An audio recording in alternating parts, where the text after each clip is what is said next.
What's up, bros? This is Dave, back again on the show floor of Siggraph 2017 for BroGraph and iDesign.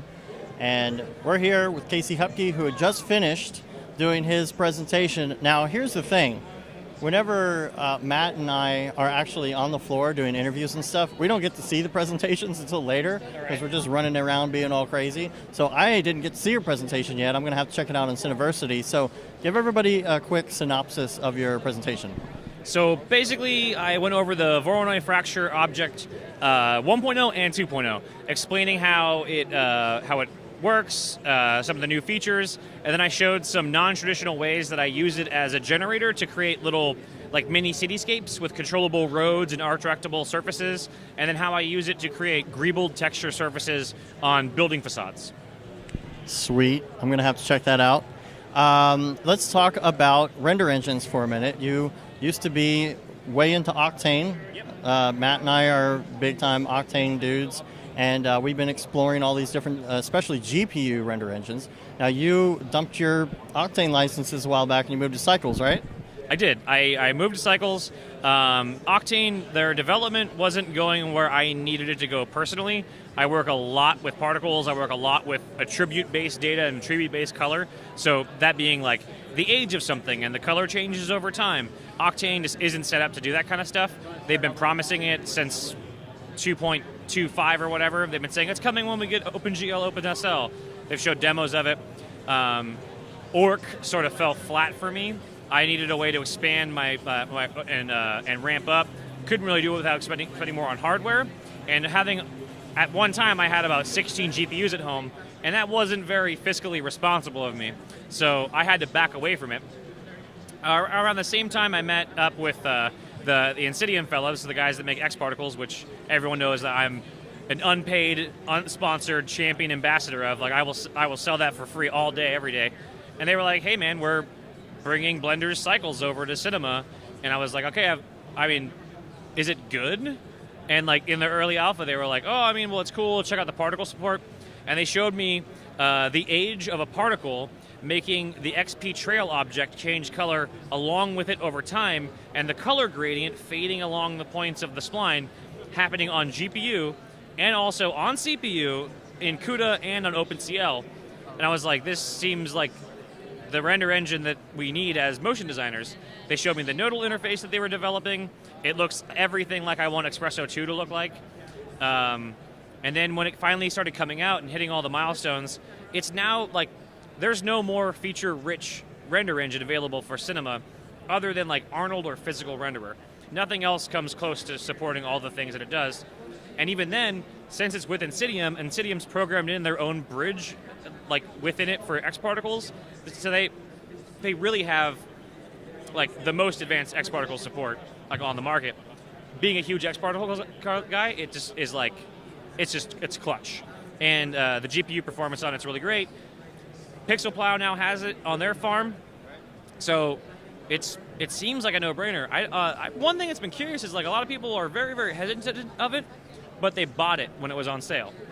Like a lot of people bought a license when it was on sale for $100, but like, oh, haven't opened it up yet. Just kind of use it. I've got to admit, we're the same way. We bought it, and just because we haven't had enough time to dive into it yet, we really haven't gotten too far into it yet. For me, that was the same thing. I made a conscious effort when I started with the company I'm working at right now, Silence. I started working on every internal project with it and sort of just like fell down the stairs learning it, which meant a lot of the early stuff I was doing wasn't as dynamic and advanced as I wanted it to be. But reading the manual, it's Insidium. Anyone that knows Insidium's manuals knows they're rich with video and rich with very short snippets that explain things very well. Within like 2 weeks of time, I had a pretty robust knowledge of the products, and I was pretty happy with it. So you just kind of have to like force yourself to get into it and just dive right in your project, and you'll get the hang of it, right? Just like everything, like even with me in Houdini. I worked on a project recently at Silence. Some of the stuff in the videos that I showed, I made this Houdini asset that I brought into Cinema to use with X Particles. And it just mangles geometry into this crazy, like, voxel gridded Greeble monster. And I took Adam Swab's course on Learn Square, and he had a section in it. It's called Houdini Basics or something like that. Adam Swab. Everything he does for Houdini is awesome. But I dove into it, and then I started converting everything in that course into smaller pieces. Like, oh, I'll take this node tree and turn it into a Vex snippet. And like, you have to, anything you want to learn, you will have to learn and then continue to use on a regular basis, because memory retention, it gets harder to maintain. No matter how much alpha mind we buy, we're not going to be reading in one page and remembering it for the rest of our lives, right? Right. Admittedly, we did the same thing with Houdini. We bought 2 licenses of that, and we're doing the exact same thing. We're just, I'll dive into it every once in a while, and then when I get back to it, it's just like you said, it's like, oh, wait a minute, now I have to kind of backtrack and learn again, because I'm not staying in it all the time and forcing myself to just keep doing it. Right, so what I do if I can't get in it is in the background, I bought on Hololens.com, I bought the Houdini Jumpstart Bundle. It's all of Adam Swab's tutorials. It's basically Houdini from A to B, from a beginner's guide to modeling to VOPs. And I'll just put one of those on in the background and like listen to Adam talk about Houdini, and just to get a refresher of things. But really, I'm now able to like bounce between the 2 applications and be like, all right, I'm making this in Cinema with X particles and doing this, and then I'm going to make this as an asset to do like UV manipulation on top of things. And once you figure out the things that you really like doing in an application, I feel like you find your home there, and then the big wall of features that you don't know what are become a little bit more manageable. Like character animation in Cinema, never done it, terrified of it. If you asked me to do it, it would never happen. I couldn't do it. The same thing could be with me and fluids or something. There's always going to be something that I'm not going to be super great at, and I'm okay with that. But you got to find the things that you really like to do, and your interest will grow from those. Right. And I wanted to talk about the cycles materials. We were talking about this earlier, the fact that Cinema 4D materials come into cycles, will render in cycles natively. Yeah, so if you just throw a whole bunch of, make some luminant textures, put them on an object, those become cycles emissive textures at render time. If you use the material converter, it breaks them into nodes. So if you build a standard Cinema 4D material, and you're like, oh, okay, cool, this is what it works like, and then convert it, you can open up the node tree and be like, oh, okay, this is how the nodes work, this is how the layer work, this is what the mix does.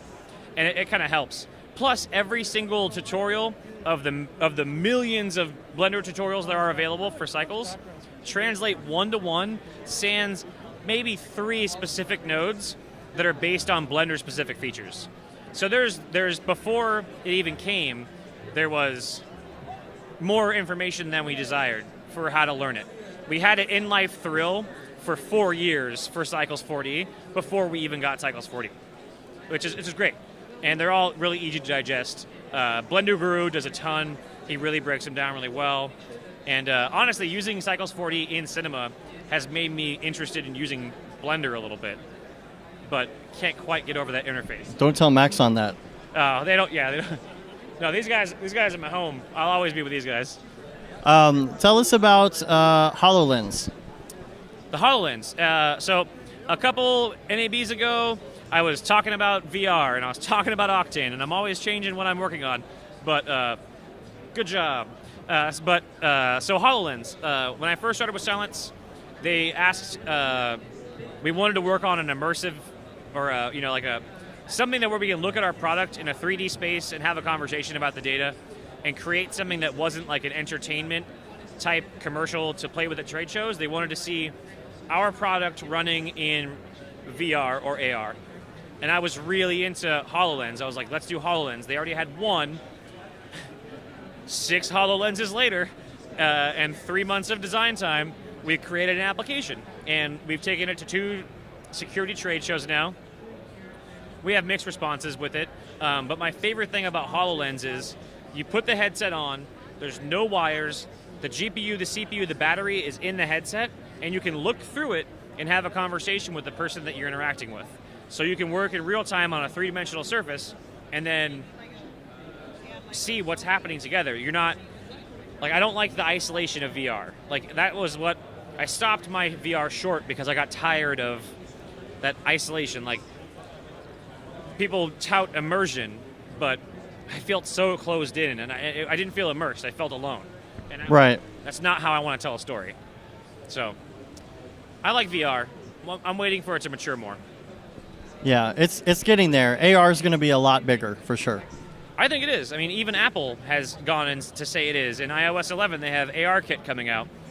Google's pushing AR really hard. Pinterest is going after AR. Every company with some extra VC capital is trying to make an AR thing. And it's crazy because there's only one company making a device that is $3,000 per unit. So, As far as we know. As far as we know. Yeah, as far as we know. That's kind of something that Matt and I are debating. I think that Apple's secretly developing some sort of headset. That'd be cool. I mean, they would definitely provide some UI and UX abilities. I mean, I'm a PC guy. I've migrated to PC about 4 years ago, and I won't go back. But I will never have a non-Apple phone or tablet. Like they landed there hard. I think they did a great job, and I'm sure they could do a wonderful job with the AR headset. I'm sure it would run fluid and non-glitchy and everything. Matt's over there just shaking his head like, no, that's our big debate all the time. It's pretty funny. You don't think they will? Oh, well, I mean, the iPhone changed the way you use your phone now. Look, if that didn't happen, it would have been years later, and it would have been Google's 5 FPS menu system. I think that the fact that they're doing all this AR stuff now in the AR kits, really, I think it's leading towards something that they're not talking about yet. That's why I keep bringing it up. Oh, yeah. I'm sure they have like 100,000 things happening in their R&D labs that they're just kind of like waiting for Johnny to like release, because I'm sure he's like walking around with tissue boxes on his feet like Howard Hughes, going like, don't release the tech. So if people want to find you online, where can they find you? I primarily troll on Twitter and Instagram. My thing is at Darth Casey. Darth as in Vader, and Casey, Casey. You can check out my work at xcaseyx.com, and hop on #motiondesign.com. I'm always on there. All right, sounds good. Thanks a lot. Yeah. Appreciate you talking to us, and we'll have more from the Siggraph floor for Brograph and iDesign. I'm Dave Koss. Later, bros.